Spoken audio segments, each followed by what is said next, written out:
Well, that great funky playing is from the Haas Sisters of the USA, who were international guests at CresFest in country Victoria in 2023. Welcome to this CresFest world. My name's Neil Adam.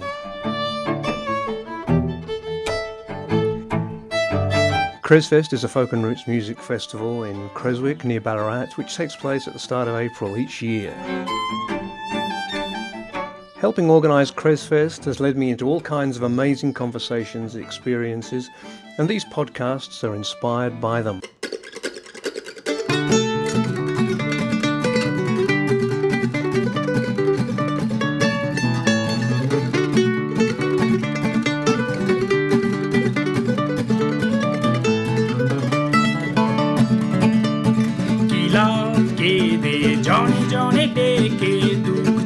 শুনিয়ে তোমার বিপদে বিষাদে কেটেছে তোমার দিন, তাতে কি যায় আসে কার? কিলা পালিয়ে ভব ঘুরে বনে মন ভরা নিয়ে সংশয়, সাথী বা সহায় কেউ কোনো দিকে মোটে নেই কোথা কোনো পরিচয়। তার চেয়ে পারো যদি বোঝা বেঁধে জাদু সব তুমি মোড়ে দাও, না রইল তোমার আমি জানি কি করার সব তুমি মোড়ে দাও।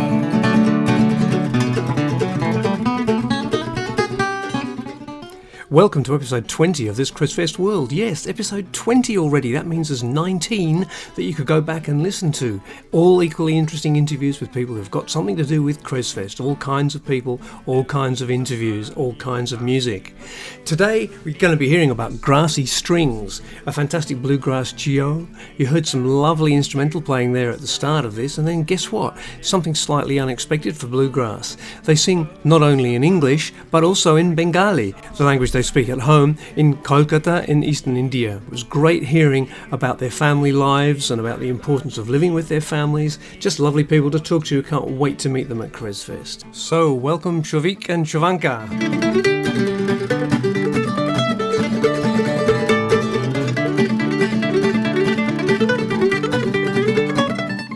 Before the music started, our friendship started long before we started playing music. And we met actually in our junior school while we were in the 5th grade. So Right. Since then, we kind of shared our love for different forms of music around the world, and really different forms from different regions, different places. So we are really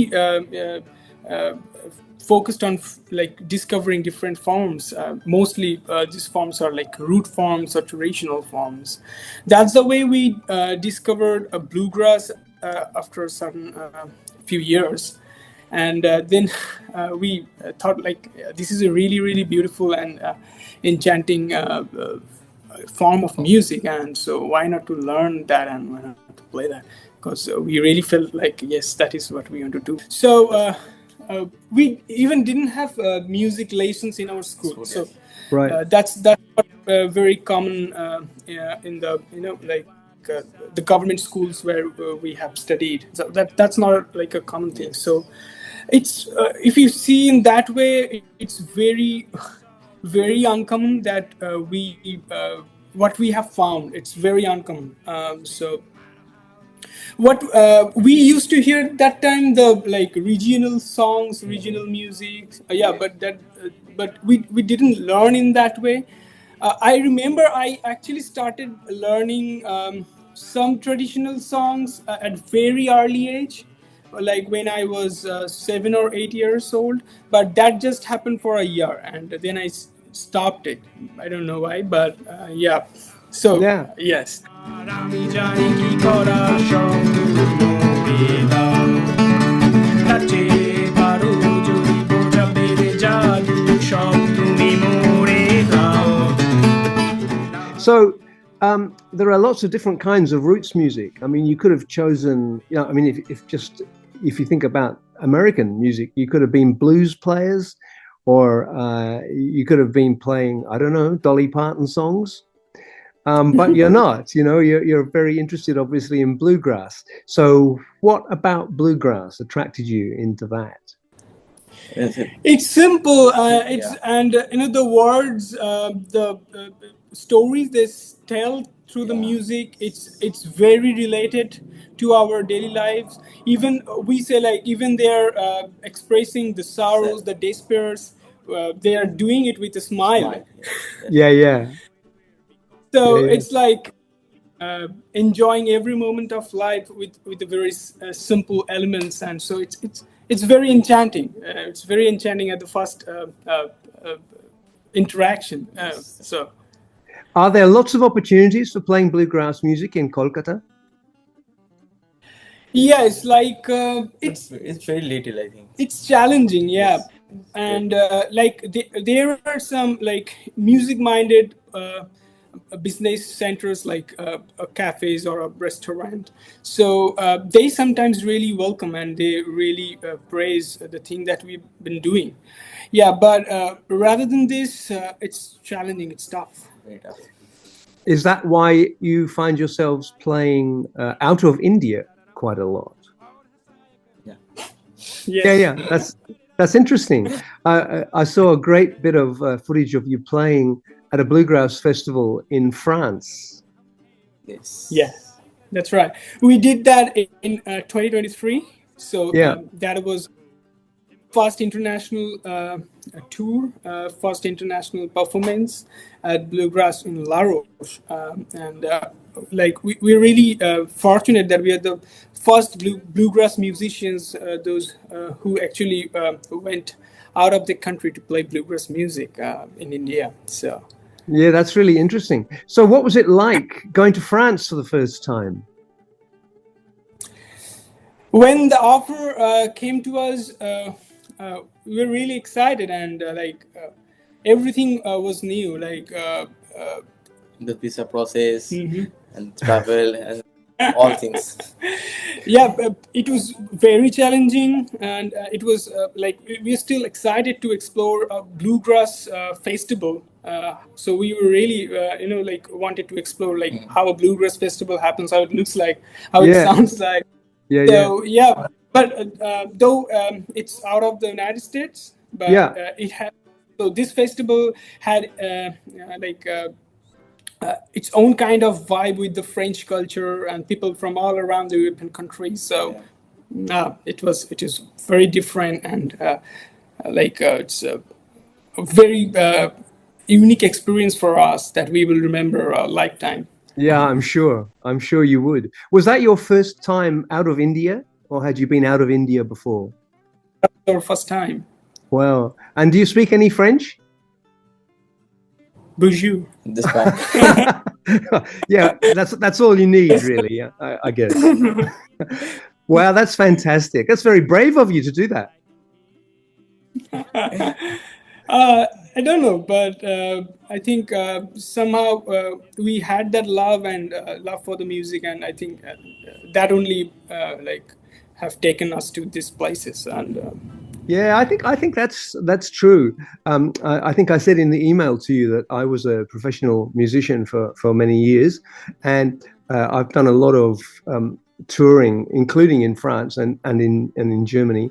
And I think you're quite right. That's my experience too. That getting together with people, even if you don't have words in common or very many, the music can act as a kind of a glue between people.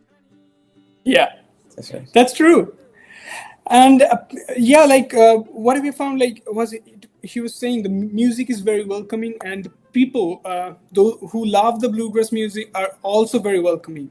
So they welcomed us from the bottom of their heart while we were in Europe, in France. So they all were like very keen to know how did we like discover what made us play bluegrass and so stuff like this. I mean, it's Yeah. everybody's question. Yeah, of course. I'm sorry to be so boring and ask you the same questions again. No, it's fine.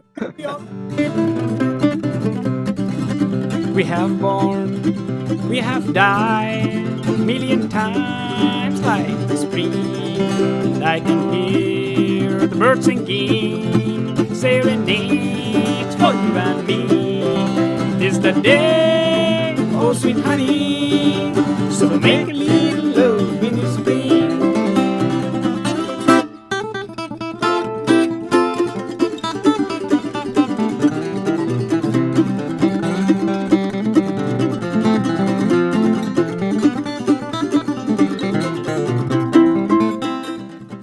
You've been to Australia once already, haven't you? Yes. Yes. And you played at Dorigo Festival, I think. So that was again a very different experience than in France. But I think at the very beginning of last year, we were in touch with the director of the festival, Yeah. Bridget Rees. She's a very nice person and a very generous person. So she said, like, yeah, we have watched you playing at France, and why don't you come here? And so we played at the Dorigo Folk and Bluegrass Festival in October last year. Yeah. Yeah, we also did a couple of musical activities in the schools. Great. Yeah. And what was So, that like? What did you do in the schools? We did a little bit musical activities with the kids, and we played music for them. So it was something again different that we have done workshops and stuff like that in Nepal and in other places and in our country as well. But what we did there, it was a bit different from that. So yeah, it was again really nice that we enjoyed. And one thing we also did, which we have never done, never done before, that is playing in a multi-purpose service center for the oldies. Oh, So lovely. it was a great experience, and we really loved playing there. Well, I think. And we had to taste our COVID test we did before going to this hospital. Oh yeah. So Oh, that's good. Hey, in Creswick, so that's the town where the festival is that you guys are going to be performing at. So that's just down the road from where I live. I live out in the countryside, and I hope we'll be able to welcome you in our home when you come here for the festival. That will be lovely to do. In that town, there is an old people's home, and we are always very keen to be inviting musicians to go and play there, even a short period of time, and go and play for the old people, and the people who live there are so grateful for it, and that'll be another interesting experience for you. Would love to explore that. Yeah, would really would love to do this. Well, that's great. I'm going to put you in touch with a fantastic singer and performer whose name is Archer Shepherd, and he is performing. He's on the list of performers for the festival, and he's the person who's going to be organising all of that in the John Curtin Old People's Home. And so I'll put you in touch with him. That'll be great. Thank you. Yeah. Well, no, thank you. That'll be great fun to do it. He's high in the sky, and my hopes are so bright and clear. You're coming to this area of Australia for two festivals. There's our festival, and you're also performing at Port Fairy, aren't you? Yeah, and there's another one we're playing at Yakandanda. Oh, Yakandanda. Oh, great. Okay. Yakandanda Festival. Yeah. Right. So yeah, we are professional musicians, but it's very challenging to take it as a full time right now. Like while we are doing a form of art which is very obscure in our country. I mean, it's like very, very rare. So it's hard to say like we have. It's like like hard for living doing these things. So I am a music educator. So I teach music to kids apart from working with Grassy Strings, and he also work as a professional event photographer. Yeah, A photographer.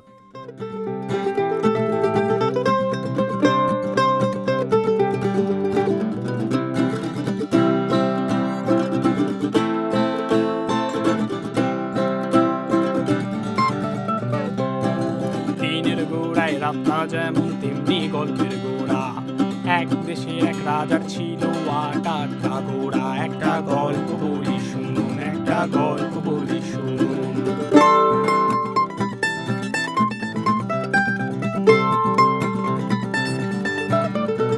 Kolkata is a very big city, 15 million. 15 million. Yeah, and what I do mostly, I teach virtually most of the time, and my students are from different part of the world, and even I have some local students as well. So it's fun doing what I love to do, and inspiring kids on that topic, and sharing my love for the music with them. It's very very nice for me, and when I so if I just talk about how a day goes as a music educator.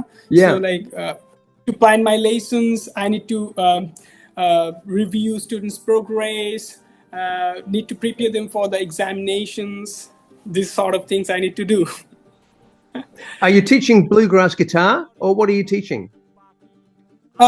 So I teach general music, mostly the beginner and intermediate thing, but I really share lots of ideas of different form of music to my students, like whether it is jazz or bluegrass. So Yeah, lovely. I lay out what you love, and somebody when come up like, yes, I really like this bluegrass kind of playing, the fast guitar playing. I do teach them fiddle tunes and bluegrass tunes. Yeah. Right. And to teach a very different thing that I even don't know. Like I have some students, those who are in the southern part of India, and they mostly speak in Malayalam or in Tamil.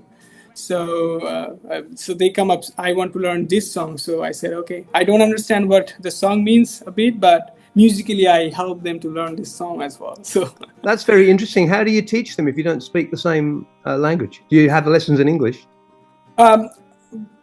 I help them learn the musically, like how to play on it, and they can pronounce the word, and so I just listen to them, and I just guide them. So right, that's very interesting. India is such a huge country with so many national languages. It must be hard just working online, because you all the time be working with people who don't speak the same language as yourself. Yeah, that's right. But English is the common language that I use. But yes, India is very big, and it has a lot of different rich cultures, and even music forms and so many things. Including the special bluegrass culture of Kolkata. Yes, definitely. Can I ask you a little bit more about what life in Kolkata is like? Kolkata is very a big city, as I said, and it's very crowded. Yeah. Bustling city. You can hear the car honking every time on every little streets and on the big streets. So we usually live with our family, like with mom, dad, brother, sister.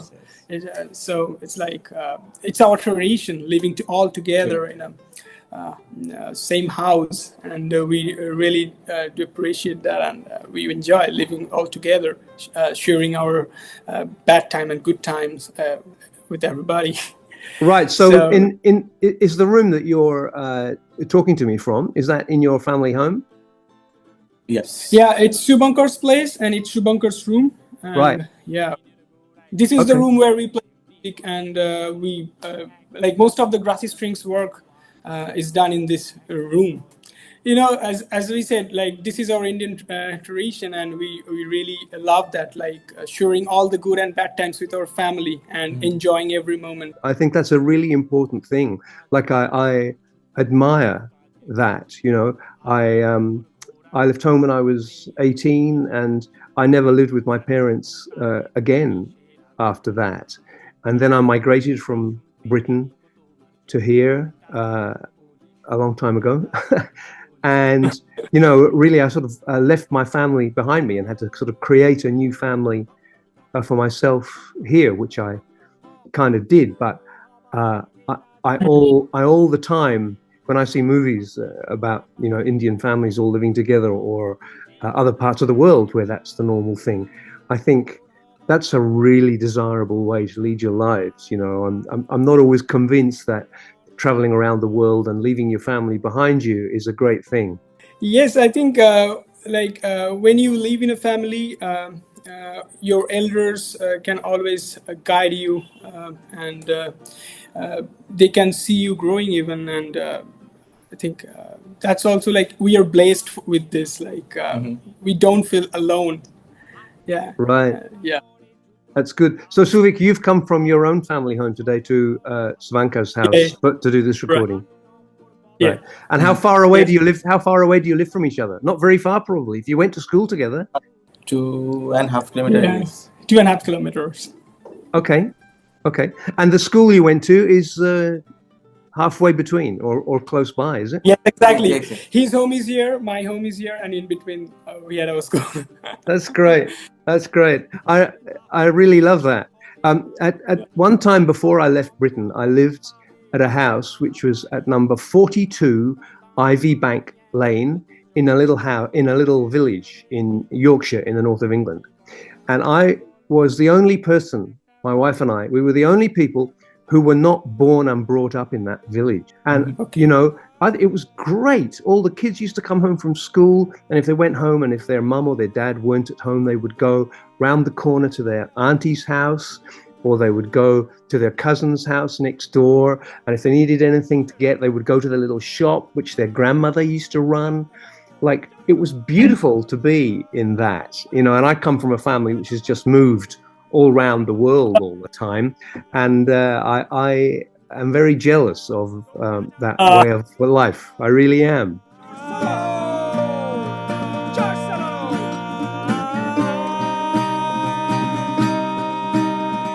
First of all, we really want to thank CresFest and Stella, to whom we wrote at the very beginning. Yeah. And for giving us the opportunity and to include us in this year's lineup. And we are really glad for this. So thank you very much to CresFest. And I hope that is going to be a very successful year for the festival. And I want to say, all the people's who's listening to this conversation, please join the festival, and you get to meet us, and we'll have a really nice time talking also and playing at the festival. So you know that Australia is a destination for migrants from all over the world, kind of a great big melting pot. That can sometimes be difficult, but it's also a great joy for us. And as festival organizers, it gives us the most fantastic opportunities. Stella herself comes from a family, her father was a migrant from the Seychelles Islands, and she grew up speaking the patois that they speak there, and she has a huge repertoire of songs from the Seychelles and from other places. And also on the list of performers playing at CresFest, we've got musicians from Ghana who live in Melbourne. We have people from other African countries, and a great cultural mix. I'm sure you'll really love it. We are really very excited to explore the African music also, like we've been discussing. Like it's like a chance that we won't get very usually. So we really want to explore this thing, and I think this is only in CresFest you're going to find this. Our festival is small, and we have maybe 10 or 12 venues, and I think the biggest one seats 250 people or something. So the venues are small. I think you're playing in a place which is called Levers, which is a small wine bar, and if they get all the chairs out and cram people in, you can get 100 people in there, but mostly it's less than that.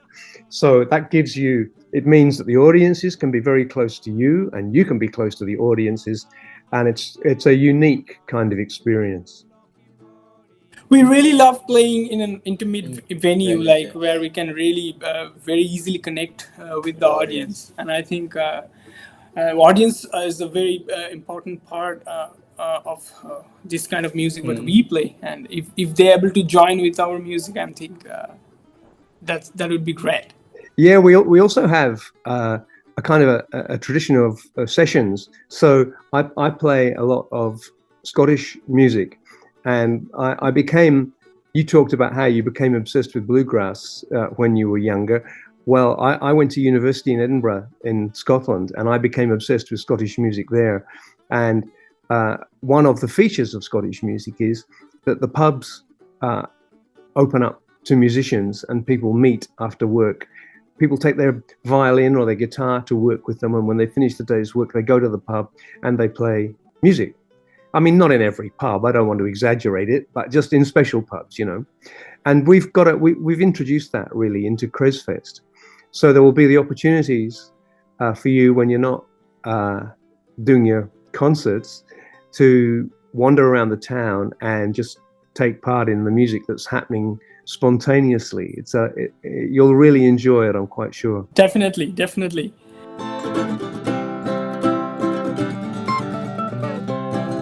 দিনের গোড়ায় রাতটা যেমন তেমনি গল্পের গোড়া এক দেশের এক রাজার ছিল আটটা ঘোড়া একটা গল্প বলি শুনুন একটা গল্প বলি শুনুন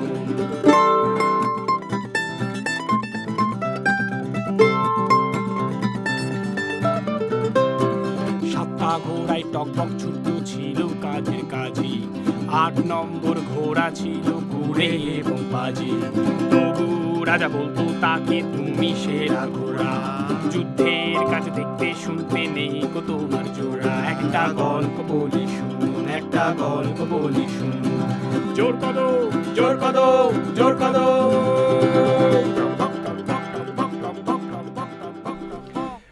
It was great talking to Shobik and Shuvunka about their lives in Kolkata and about how they make a living for themselves as bluegrass musicians in India. Was looking forward so much to having them at CresFest.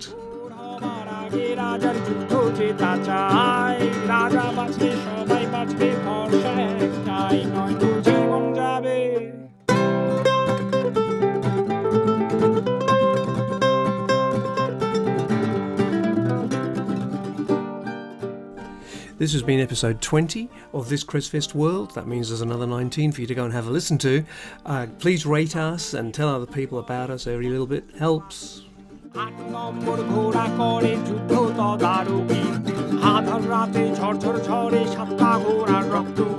I want to acknowledge that this podcast is made and that CresFest takes place every year on the lands of the Jarrah people, indigenous owners of the land that we live and work on, and that they were performing music and playing and living here for very many thousands of years before white people arrived. It was land that has never been ceded.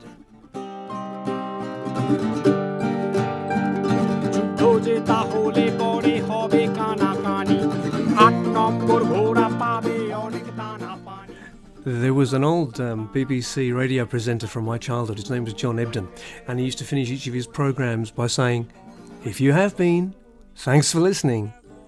See you next time."